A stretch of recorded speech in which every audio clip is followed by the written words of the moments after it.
pelo pedido. Ó, meus queridos, cara, pra mim não tem coisa melhor quando o aluno toma a dianteira e fala, professor, dá pra tu fazer aquilo? Porque aí eu percebo que eu tô ajudando aquela pessoa que tá com a dúvida. Maravilhoso. Então, duas questões legais, cara, pra gente discutir. A primeira é da... Isso, né? Vamos ver aqui. É aquela questão que afundou o Titanic. Onde está ela?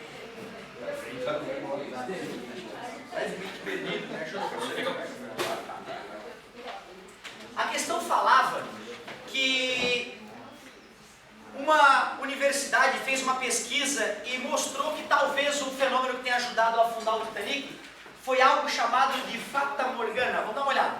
Será que uma miragem ajudou a afundar o Titanic? O fenômeno óptico conhecido como Fata Morgana pode fazer com que uma falsa parede de água apareça sobre o horizonte molhado. Quando as condições são favoráveis, ou acho desfavoráveis, né?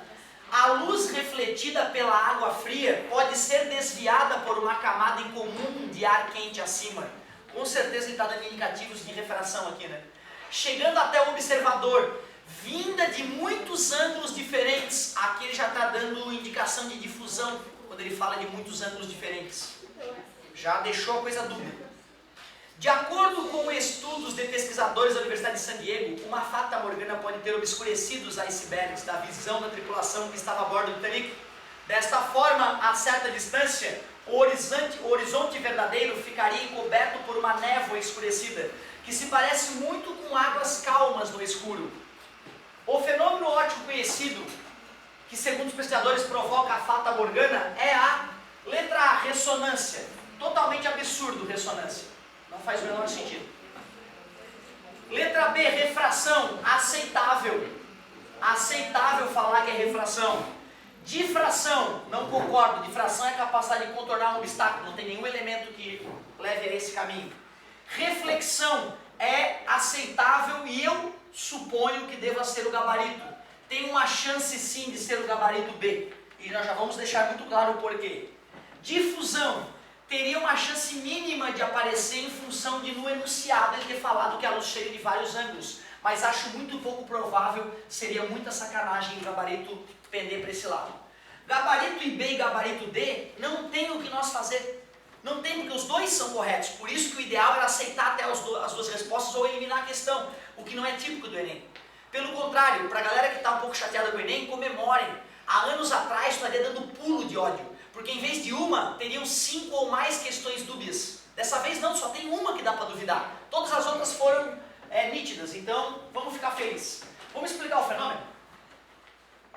Superfície da água, iceberg, a morte esperando. Luz bate no iceberg, reflete e vai em direção ao navio. Alguém recebe aquela luz e grita, iceberg à vista. E o cara salva a tripulação. Só que ele disse que teve luz refletida pela superfície da água. Então, peraí.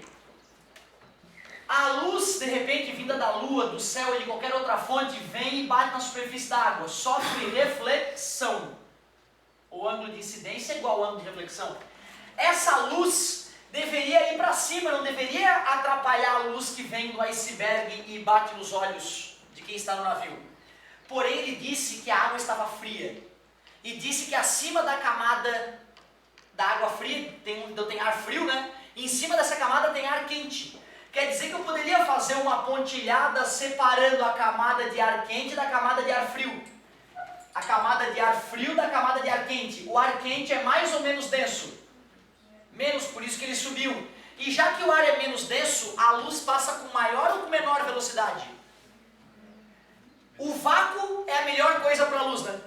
Quanto mais denso, mais difícil a luz atravessar os átomos. Se o ar está mais rarefeito, menos denso, a velocidade aumentou. E se a velocidade aumentou, ele se afasta da reta. Essa seria a reta normal, hoje fazendo uma outra cor. Essa seria a reta normal. Se afastar da reta normal, é isso aqui, ó. Acabou a minha luz vermelha. Tudo bem para vocês que a luz se afastou da normal? Deve ter uma nova camada de ar quente ali, né? Mais aquecido em cima, certo? Eu poderia representar essa nova camada de ar quente com uma nova pontilhada. A luz refrata mais uma vez, né? Só que agora o ângulo de chegada está bem grande, né? É maior do que o ângulo limite. E vai ocorrer o fenômeno da reflexão total. E agora, cara, a luz está indo em direção aos olhos da tripulação que está no navio. Então o sujeito responsável por avisar os perigos do navio, que está aqui está o sujeito, tem luz agora vinda do iceberg em direção a ele, mas também tem luz vinda em direção a ele que veio da superfície da água, né? O cérebro entende que a luz anda em linha reta. Para justificar o aparecimento de uma parede molhada de água na frente dele, só se a gente, além da refração, também usar a reflexão total. Então, nesse momento ocorreu refração, que todos sabemos que está relacionado com as miragens, mas também ocorreu reflexão. Ambas são aceitáveis. A refração explica a miragem, mas talvez não fosse explicar por que aparece uma parede vertical na frente do cara. Eu preciso da reflexão para isso. Por isso que eu estou votando na reflexão. E além disso, deixa a questão top, deixa a questão difícil. Aí das nossas 15 questões, dá para ver que tem 5 básicas, 5 medianas e 5 difíceis. Dentre as 5, essa que é dúbia. Das básicas, retina. O que é o tecido que projeta? É a retina.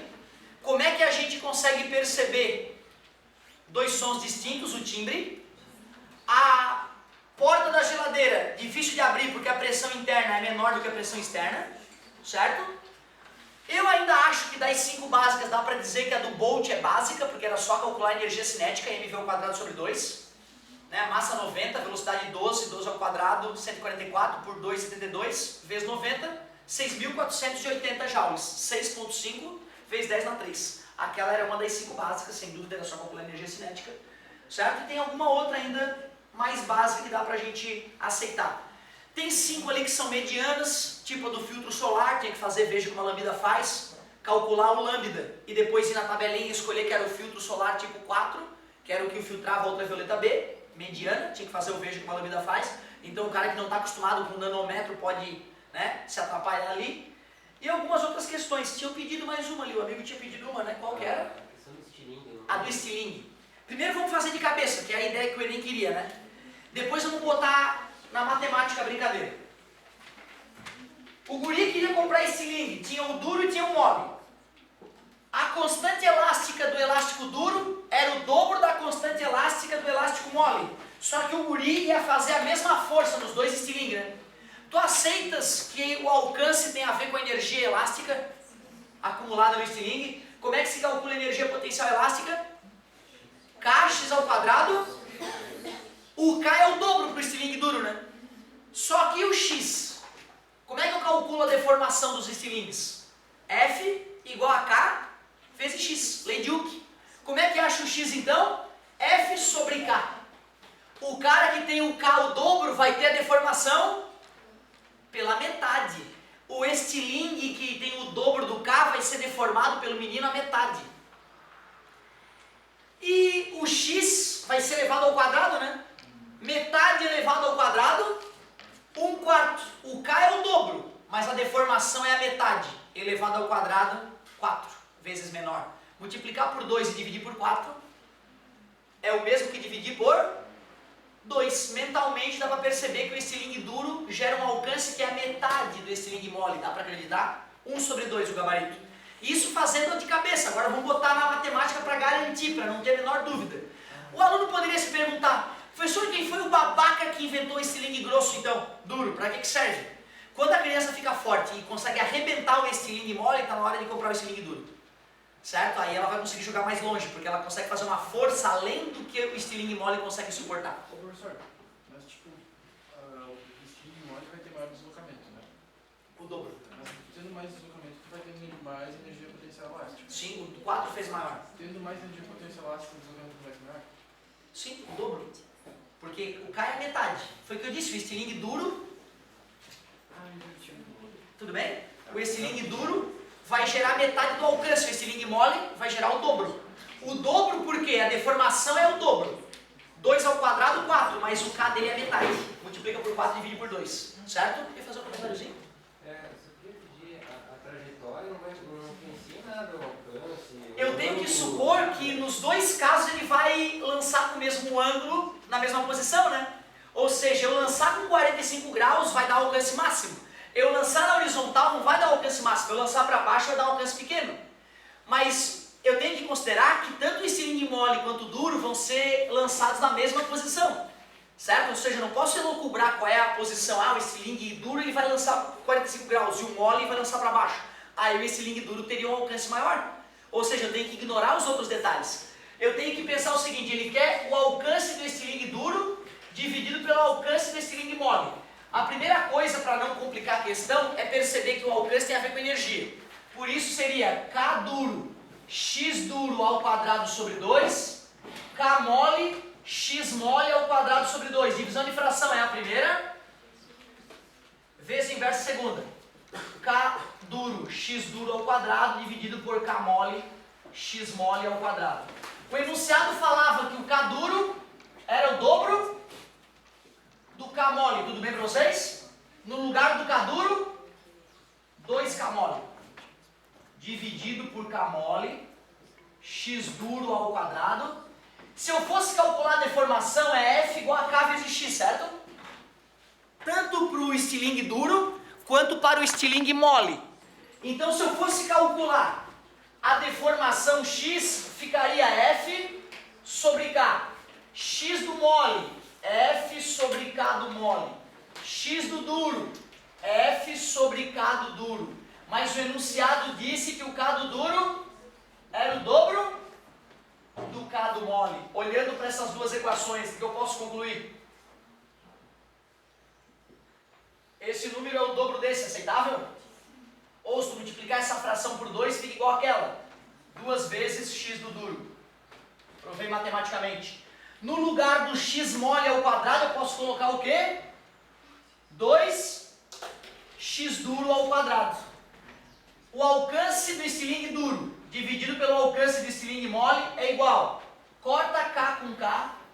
2xd ao quadrado dividido por 2 vezes 2.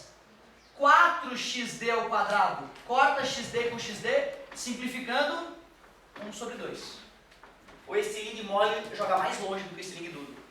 Cara, o aluno que usasse o coração nessa questão, a maioria ia supor, né? Pô, estilingue mais duro, pô, vai jogar mais longe. E isso só se o menino ficar forte. Com a mesma força, uma mola com constante elástica menor consegue arremessar o objeto mais longe. Certo? Essa é uma das questões, das 5 questões que eu considero mais elaboradas da prova. Com certeza, uma das 5 mais elaboradas. Ótima pedida. Ótima pedida. Alguém tinha pedido alguma outra? Não sei. Fique à vontade, tá? Se tu lembrar de alguma que te incomodou, mano. A condutividade térmica, tipo, quanto mais baixa a condutividade térmica, mais fácil para ele mudar a temperatura. Ó, cuidado. Condutividade térmica é o quanto o cara deixa o calor atravessá-lo. Certo? Então, se eu for separar uma região quente de uma região fria, e eu quero que o calor flua entre essas regiões, eu vou separar essas regiões com um cara com alta condutibilidade térmica. Porém, num sistema de arrefecimento de um carro, num sistema de resfriamento de um carro, a parede do radiador tem que ser feita de material com alta condutibilidade térmica. Porém, o líquido que vai para dentro do motor esquenta e traz o calor para fora, o que importa aí já não é a condutibilidade térmica dele, porque o calor não vai atravessá-lo, é o quanto ele consegue arrastar de calor, seria a capacidade térmica dele. E do que depende a capacidade térmica? Calor. Capacidade térmica é isso aqui, né? M vezes Czinho. Eu posso colocar mais água dentro do radiador aumentando a capacidade térmica. Só que ele não falava na quantidade de coisa que botava, ele queria a característica do material, né? Então eu só posso justificar com alto Czinho. Um Czinho alto, alto calor específico, vai gerar uma alta capacidade térmica e vai permitir que ele carregue bastante calor. E por isso que a gente usa água, porque é um Czinho alto, por incrível que pareça. Em alguns motores, o Czinho da água não é o suficiente. A gente tem que usar dopantes naquela água do radiador, um fluido especial, para aumentar a capacidade térmica daquele fluido, o calor específico especificamente, e fazer com que o caminhão, por exemplo, possa ser resfriado. Já vi gente perder motor de caminhão porque simplesmente completou o radiador com água normal e não com o líquido que o fabricante recomenda. Isso pode fazer o motor não resfriar direito e fundir o motor. Imagina o prejuízo do cara só porque não leu o manual da maquininha que ele comprou, né? A maquininha milionária que ele comprou. Então é isso aí, cara. Calor específico. Eu considero que essa era uma das básicas, não que não pudesse confundir, né? Até porque as outras opções, né, não ajudavam. Posso dar uma olhadinha rápida aqui? Na questão falava lá, né? Cadê aqui, ó? Altas temperaturas de combustão e atrito entre peças móveis são alguns dos fatores que provocam o aquecimento de motores a combustão interna. Para evitar o superaquecimento e consequentes danos a esses motores, foram desenvolvidos os atuais sistemas de refrigeração, em que o fluido arrefecedor, com propriedades especiais, circula no interior do motor, absorvendo calor que, ao passar pelo radiador, é transferido para a atmosfera. Qual propriedade o fluido arrefecedor deve possuir para cumprir seu objetivo com maior eficiência? Letra B, alto calor latente de fusão. Ele falou que era um líquido. Para ter alto calor latente de fusão, só se eu fosse usar a evaporação do líquido para resfriar, e não é o caso. Baixa condutividade térmica. Ele conduzir o calor pouco, não vai ajudar ele a carregar o calor para fora, né? E seria alta condutividade se fosse falar da parede do radiador, né? Que separa o ambiente do líquido. Baixa temperatura de ebulição. Se for mais fácil evaporar, vai ser difícil o cara continuar líquido. Ele falava que tinha que continuar líquido lá dentro, né? Então não funciona. Alto coeficiente de dilatação térmica. O que vai adiantar esse líquido se dilatar dentro do motor para fazer o calor ir embora? Também não. Então, mesmo por eliminação, o alto calor específico era a melhor resposta. Show. Por gentileza, eu podia fazer aquela aqui do comprimento de onda, do óleo lá. Boa, vamos fazer aquela. Obrigado, amigo. Ó, outra questãozinha que tem a ver com ondulatória que a gente viu recentemente é o seguinte, ó. Nesta prova que eu estou em mãos, que era o caderno branco, página 28, questão 82. Certos tipos de superfície da natureza podem refletir luz de forma a gerar o efeito de arco-íris. E ocorre, essa característica conhecida como iridescência, e ocorre por causa do fenômeno de interferência de película fina. A figura ilustra o esquema de uma fina camada iridescente de óleo sobre uma poça d'água. Parte do feixe de luz branca incidente, 1, reflete na interface ar-óleo e sofre inversão de fase, 2. O que equivale a uma mudança de meio comprimento de onda. O cara foi muito querido quando disse que a inversão de fase equivale a meio comprimento de onda. Isso a gente já sabia, né? De crista para vale tem meio comprimento de onda. Deixa eu representar o que está acontecendo para ficar fácil de vocês entenderem. Então, ar, óleo e água. Ele disse que a luz vinda do ar refletiu na superfície do óleo e refletiu com inversão de fase. Ele disse que de 1 para 2 ocorreu inversão de fase. E ainda me disse que era meio comprimento de onda. Só que ele também desenhou o raio refratado. Quando a luz vai do ar para o óleo, a velocidade diminui, o ângulo diminui. Concorda comigo? Sofre reflexão sem inversão de fase de 3 para 4. E depois vai refratar mais uma vez. Ele chamou de 5 esse raio refratado. A parte refratada do feixe 3 incide na interface óleo-água e sofre reflexão sem inversão de fase. Essa reflexão foi com inversão de fase, essa reflexão foi sem inversão de fase. O observador indicado, ele fez o olho de um sujeito aqui. Isso aqui é um olho. Um olho. O observador indicado enxergará aquela região do filme com coloração equivalente à do comprimento de onda que sofre interferência completamente construtiva entre os raios 2 e 3. Interferência construtiva, as ondas têm que estar em fase ou em oposição de fase? Em fase, né? Crista com crista, vale com vale, crista com crista, vale com vale. Se for em oposição de fase, ocorre interferência destrutiva. Tudo isso anunciado nos ajudava. Considere que o caminho percorrido 3 e 4 corresponde ao dobro da espessura. Ele disse que esse caminho 3 e 4 é o dobro da espessura, 2 vezes a espessura. Esse caminho 3 e 4 tem que dar quantos comprimentos de onda? Para equivaler à inversão de fase de meio comprimento de onda. Se a onda ao refletir de 1 para 2 sofreu uma mudança de lambda sobre 2, a onda ao percorrer 3 e 4 tem que sofrer a mesma mudança, que aí elas continuam em fase. E ele disse, cara, no enunciado, que o 3 e o 4 era 2 vezes a espessura. Esse caminho tem que gerar uma mudança de lambda sobre 2. Está multiplicando, passa dividindo lambda sobre 4.